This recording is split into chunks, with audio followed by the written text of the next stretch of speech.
chrome gleams on showroom floors, but riders keep walking. Harley dealerships sit half-empty on weekends that used to be packed. The American icon that once ruled the road is facing something far more dangerous than a competitor: widespread rider resentment turning loyal customers into vocal critics. And it's not about rivalry or bragging rights. These are 8 the brand's image is collapsing, each with financial consequences for anyone considering a Harley today. Stay with me until reason number 1. It's the one that has former owners leading the charge against Milwaukee's finest. 8. The price gouging scandal that broke rider trust. Picture walking into a dealership, seeing the bike you want, and being quoted a price that's 30% higher than the manufacturer's suggested retail price. Not because of rare options or limited availability, because the dealer knows you want that specific Harley and they're betting you'll pay whatever they demand. This isn't isolated incident territory. This is systematic price manipulation that's become standard practice across Harley dealerships nationwide. While other motorcycle manufacturers maintain strict pricing controls and dealer accountability, Harley actively encourages what they euphemistically call market-based pricing strategies. Here's what that corporate doublespeak actually means. Authorized dealers can charge whatever the market will bear, regardless of MSRP guidelines or competitive pricing. Want a new Sportster? Hope you enjoy negotiating against yourself, because the sticker price is just the starting point for whatever premium the dealer decides you should pay. The pricing games extend beyond initial purchase into every aspect of ownership. Service appointments that should cost $200 suddenly require additional diagnostic time that doubles the bill. Parts that cost $50 from aftermarket suppliers somehow cost $200 when they have Harley Davidson stamps. Oil changes become 3-hour adventures with mysterious charges for shop supplies and environmental fees. This predatory pricing strategy specifically targets the emotional connection riders have with the Harley brand. Dealers know you're not shopping purely on price. You want that specific look, that particular sound, that cultural identity. They exploit that emotional investment by treating you like a captive customer who has no choice but to accept whatever financial abuse they decide to inflict. For working-class riders who save for years to afford their dream bike, these pricing games feel like betrayal. You scrimp and sacrifice to reach the MSRP, only to discover that's not even close to what you'll actually pay. The bike that represented freedom and achievement becomes a symbol of financial exploitation by people who profit from your passion. Other manufacturers treat MSRP as actual pricing guidance, not opening bids and high-stakes negotiations. Honda doesn't let dealers charge randomly inflated prices for Goldwings. Yamaha maintains consistent pricing on FJRs. Kawasaki dealers can't arbitrarily mark up Ninjas because they know customers have alternatives. Harley's pricing freedom creates a perfect storm of resentment. Customers feel cheated during purchase, gouged during ownership, and abandoned when problems arise. When your local dealer treats you like a walking ATM instead of a valued customer, that brand loyalty turns into bitter opposition pretty quickly. The financial damage extends beyond individual transactions into entire market perception. When riders associate Harley ownership with getting ripped off, they warn friends, family, and fellow riders to avoid the brand entirely. Word-of-mouth marketing becomes word-of-mouth assassination. 7. The reliability reputation that refuses to die. Roll up to any motorcycle gathering and mention Harley reliability. Watch how quickly the conversation shifts to horror stories about bikes that spend more time in service bays than on roads. The jokes write themselves. How do you know a Harley owner? They're always talking about their mechanic. But here's what makes the reliability reputation particularly damaging. It's not based on outdated information from the 1970s trouble years. Modern Harley owners still deal with problems that would be warranty disasters if they happened on Japanese motorcycles. Oil leaks that dealers claim are normal seepage. Electrical gremlins that appear and disappear without explanation. Vibration issues that make long rides feel like punishment. The 2018 to 2020 Milwaukee 8 engine problems perfectly illustrate how reliability issues destroy brand credibility. Cam chain tensioners failing at low mileage, oil pump drives breaking on engines with fewer than 10,000 miles, compensator assemblies self-destructing during normal operation. These aren't minor issues. These are catastrophic failures that leave riders stranded and dealers scrambling for explanations. Compare this to Honda's legendary reliability standards. When a Honda engine reaches 100,000 miles, owners expect another 100,000 with basic maintenance. When a Harley reaches 50,000 miles, owners start budgeting for major repairs and wondering if they should trade before something expensive breaks. The reliability problems create cascading financial consequences that extend far beyond initial repair costs. Unreliable motorcycles miss riding seasons because they're awaiting parts or service appointments. Vacation plans get canceled because you can't trust your bike for long-distance travel. Work commutes become stressful because you never know if the bike will start reliably. Harley's approach to warranty claims makes reliability problems worse by creating adversarial relationships with customers.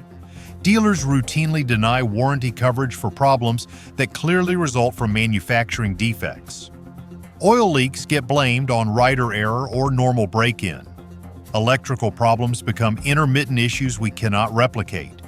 Engine failures become customer maintenance negligence. This warranty denial strategy protects Harley's financial position while destroying customer relationships. When you pay premium prices for a motorcycle that breaks frequently and the manufacturer refuses to honor warranty coverage, that breeds the kind of resentment that lasts for decades. The reliability reputation particularly damages Harley among practical riders who need transportation, not weekend projects. Commuters can't afford unreliable motorcycles that leave them stranded. Touring riders can't trust bikes that might fail hundreds of miles from home. Working riders can't budget for constant repairs on top of purchase prices. Japanese manufacturers built their American market dominance specifically by offering reliable alternatives to unreliable American motorcycles. That historical precedent terrifies Harley because it demonstrates how quickly riders abandon unreliable brands when better options become available. Modern motorcycle buyers have access to reliability data, owner forums, and service bulletins that make it impossible to hide systematic problems. When potential customers research Harley reliability, they find pages of documented issues, frustrated owner complaints, and expensive repair bills that make other brands look like bargains. 6. The toxic culture that drives away new riders. Walk into the wrong motorcycle gathering as a new rider on a Sportster and prepare for lectures about real bikes from guys whose idea of mechanical expertise is changing air filters. The Harley community has developed a gatekeeping culture so toxic that it actively repels the new riders the brand desperately needs to survive. This isn't about good-natured ribbing or playful brand rivalry. This is about established riders treating newcomers like invaders who don't deserve respect until they prove their worthiness through arbitrary tests of authenticity. Buy a Sportster? You're not riding a real Harley.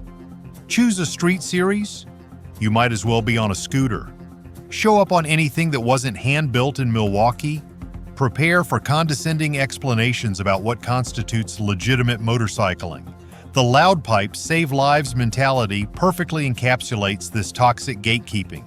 Riders who modify exhaust systems to maximum volume claim it's about safety, but it's really about forcing everyone within a half-mile radius to acknowledge their presence. When community members prioritize noise pollution over neighborly consideration, they create negative associations with the entire brand. Social media amplifies the worst aspects of Harley culture by giving the loudest, most obnoxious voices the biggest platforms. Facebook groups become battlegrounds where established riders attack anyone who suggests improvements, questions pricing, or expresses preferences for other brands. Instagram feeds showcase lifestyle cosplay where the motorcycle becomes a prop for rebel fantasies that have nothing to do with actual riding. The leather and chrome costume party alienates riders who want practical transportation without cultural baggage. When Harley ownership requires adopting specific clothing, attitudes, and social behaviors, it stops being about motorcycles and becomes about joining an exclusive club that many riders want nothing to do with. Young riders particularly reject the cultural requirements that come with Harley ownership. Millennials and Gen Z don't want to dress like 1960s rebels or adopt attitudes from previous generations. They want motorcycles that integrate into modern lifestyles without requiring costume changes or personality adjustments. The tribal mentality extends to technical discussions where legitimate criticism gets dismissed as hater talk, and practical suggestions get attacked as betrayal of Harley heritage. This creates echo chambers where problems never get addressed because discussing them openly gets treated as disloyalty to the brand. Women riders face additional barriers from a culture that treats female Harley ownership as novelty rather than normalcy. The constant surprise that women can operate motorcycles, combined with condescending offers of unnecessary assistance, creates unwelcoming environments that drive potential customers away. The exclusionary culture becomes self-perpetuating as reasonable riders avoid Harley events and communities, leaving behind increasingly concentrated populations of the most problematic members. This drives away even more potential customers in a spiral that shrinks the brand's appeal to smaller and smaller demographic segments. For motorcycle manufacturers competing against Harley, this toxic culture becomes a marketing gift. They can position their brands as welcoming, inclusive, and focused on riding rather than lifestyle performance. When choosing a motorcycle means choosing a community, many riders prefer communities that don't require passing cultural purity tests. 5. The heritage marketing scam. Every Harley advertisement sells the same mythology: authentic American craftsmanship, rebellious heritage, and connection to motorcycle history that supposedly justifies premium pricing. Meanwhile, Harley imports more components from overseas suppliers than most foreign motorcycle manufacturers, while charging patriotism premiums for increasingly international products. The motor company branding implies traditional manufacturing methods and American job creation, but modern Harleys contain engines built in Brazil, transmissions sourced from Italy, and electrical components manufactured in China. The final assembly happens in Milwaukee, but claiming these are American-made motorcycles requires ignoring where most components actually originate. This heritage fraud particularly offends riders who pay premium prices specifically to support American manufacturing. When you discover that your authentic American motorcycle contains fewer domestic components than a Honda Goldwing, the heritage premium starts feeling like deliberate deception rather than patriotic investment. The rebel mythology marketing becomes increasingly absurd when applied to motorcycles owned by accountants, dentists, and retirees who ride occasionally on weekends. Selling mild-mannered professionals a fantasy of outlaw rebellion creates cognitive dissonance that makes the entire brand feel like elaborate theater rather than authentic motorcycle culture. Historical accuracy takes a backseat to marketable mythology and Harley's heritage storytelling. The company's actual history includes decades of financial struggles, foreign ownership periods, and quality problems that contradict the seamless success narrative used in current marketing campaigns. When heritage marketing requires rewriting inconvenient historical facts, it becomes propaganda rather than authentic storytelling. The heritage premium pricing strategy exploits emotional connections to justify financial premiums that aren't supported by superior performance, reliability, or value. You're not paying extra for better motorcycles, you're paying extra for the privilege of participating in carefully constructed brand mythology. Younger riders particularly reject heritage marketing that feels disconnected from their actual experiences and values. Appeals to tradition and rebellion don't resonate with demographics that prioritize innovation, efficiency, and practical value over nostalgic storytelling and manufactured authenticity. The heritage marketing creates unrealistic expectations that real motorcycles can't possibly meet. When advertising promises transformative experiences and authentic rebellion, the reality of expensive maintenance, limited reliability, and ordinary transportation feels disappointing compared to the marketed fantasy. Competing manufacturers benefit from Harley's heritage marketing problems by positioning their brands around performance, value, and innovation rather than mythology and nostalgia. When customers choose motorcycles based on practical considerations rather than emotional manipulation, heritage premiums become competitive disadvantages. The heritage marketing also limits Harley's ability to innovate or modernize without alienating customers who buy specifically for traditional features. Electric motorcycles, modern technology, and contemporary design elements all conflict with heritage positioning that requires maintaining outdated approaches to justify authenticity claims. 4. The dealer network nightmare. Step into most Harley dealerships and experience customer service that feels designed to separate you from maximum money while providing minimum value. The authorized dealer network operates like a collection of independent fiefdoms where customer satisfaction takes a distant backseat to profit extraction and territorial protection. Service departments scheduling routine maintenance 6 weeks out while charging premium hourly rates for work that independent shops complete faster and cheaper. Parts departments marking up accessories 300% above wholesale while claiming exclusive availability justifies the pricing. Sales floors where pushy tactics and financing games make car dealerships look customer-friendly by comparison. The dealer protection policies prevent competition and innovation by giving existing dealers geographical monopolies that eliminate incentives for customer service improvement. When riders have no alternative authorized service options, dealers can provide mediocre service at premium prices without fear of losing customers to better alternatives. Warranty work becomes adversarial negotiations where dealers profit by denying legitimate claims and customers must fight for coverage that should be automatic. Service advisors trained to blame rider error for manufacturing defects, minimize warranty coverage, and upsell unnecessary services to inflate repair bills. The dealer financing programs trap customers in high-interest loans with predatory terms that make motorcycle ownership financially devastating for working-class buyers. Extended warranty schemes, overpriced accessories, and unnecessary service packages get bundled into loan packages that turn affordable motorcycles into financial disasters.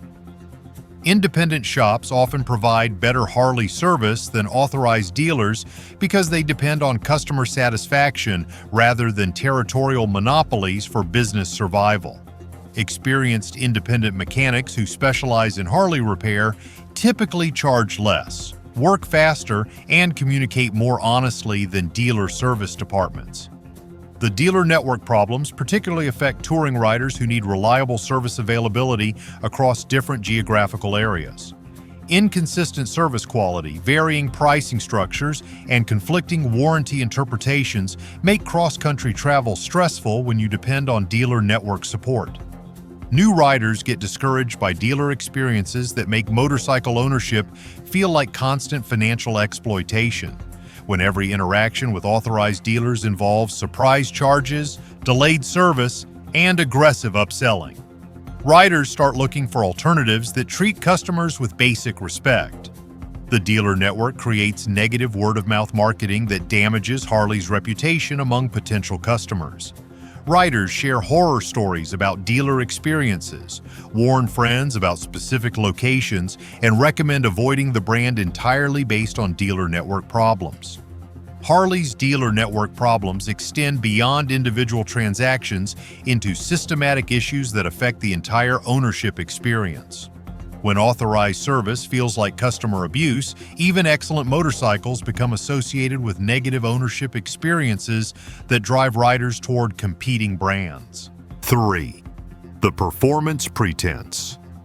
Fire up a stock Harley touring bike and prepare for performance that would embarrass economy cars from 2 decades ago. The performance cruiser marketing claims collapse under real-world testing that reveals acceleration, handling, and braking capabilities that trail every serious competitor while commanding premium pricing. A base model Honda Accord accelerates faster than most Harley touring bikes while delivering 3 times the fuel economy and requiring minimal maintenance. When family sedans outperform motorcycles that cost twice as much, the performance justifications for premium pricing become increasingly difficult to defend. The weight-to-power ratios on most Harley models create performance characteristics that make spirited riding dangerous rather than enjoyable. Underpowered engines struggling to move overweight chassis result in motorcycles that feel sluggish in acceleration, unstable in cornering, and inadequate for highway merging or emergency maneuvers. Harley's suspension tuning prioritizes straight-line comfort over actual performance, creating handling characteristics that punish riders who attempt anything beyond gentle touring. Soft suspension that wallows through corners, limited ground clearance that scrapes in moderate lean angles, and weight distribution that fights directional changes. The braking systems on most Harley models feel designed for gradual deceleration rather than emergency stopping. Brake performance that requires planning stops well in advance becomes dangerous when traffic situations demand immediate response. Riders discover too late that their expensive touring bike can't stop as quickly as the cars they're sharing roads with. Performance comparisons with competing motorcycles reveal how far behind Harley has fallen in every measurable category except heritage marketing. Japanese touring bikes deliver superior acceleration, better fuel economy, more effective braking, and more competent handling while costing thousands less than comparable Harleys. The performance deficits become particularly apparent during group rides where Harley riders struggle to keep pace with riders on more capable machines. Nothing destroys performance mystique faster than being passed by every other motorcycle in the group, while your performance cruiser labors to maintain highway speeds. Track day events reveal the true performance limitations of Harley designs when riders attempt to push their motorcycles beyond gentle touring pace. Inadequate suspension, insufficient braking, and poor weight distribution create handling characteristics that range from disappointing to dangerous when pushed toward actual performance limits. The performance marketing creates expectations that real-world riding experiences can't satisfy. When advertising promises American performance and touring capability, riders expect motorcycles that can actually deliver competent performance rather than expensive transportation that struggles with basic dynamic demands. Modern motorcycle buyers have access to performance testing data that makes it impossible to hide objective performance deficits behind marketing claims and heritage appeals. When independent testing reveals consistent performance disadvantages, premium pricing becomes harder to justify regardless of brand loyalty or emotional attachment. 2. The innovation stagnation. While every other motorcycle manufacturer embraces electronic aids, advanced materials, and modern technology, Harley Davidson clings to deliberate obsolescence disguised as traditional authenticity. The heritage positioning has become an excuse for avoiding innovations that might improve performance, safety, or reliability. Modern traction control, anti-lock braking, and electronic stability systems that prevent crashes and save lives get marketed as optional extras rather than standard safety equipment. When basic safety technology costs extra on premium motorcycles, riders start questioning whether heritage really justifies risking their lives for authentic vintage experiences. Fuel injection systems that could deliver better performance and economy get tuned to mimic carburetor characteristics instead of maximizing modern engine management capabilities. Harley deliberately limits technological advantages to maintain traditional feel, even when that traditional feel means accepting inferior performance and efficiency. The Electric Motorcycle Initiative reveals how far behind Harley has fallen in modern technology development. The Livewire project produced an expensive, limited-range electric motorcycle that trails startup companies in every performance category while costing more than premium electric cars.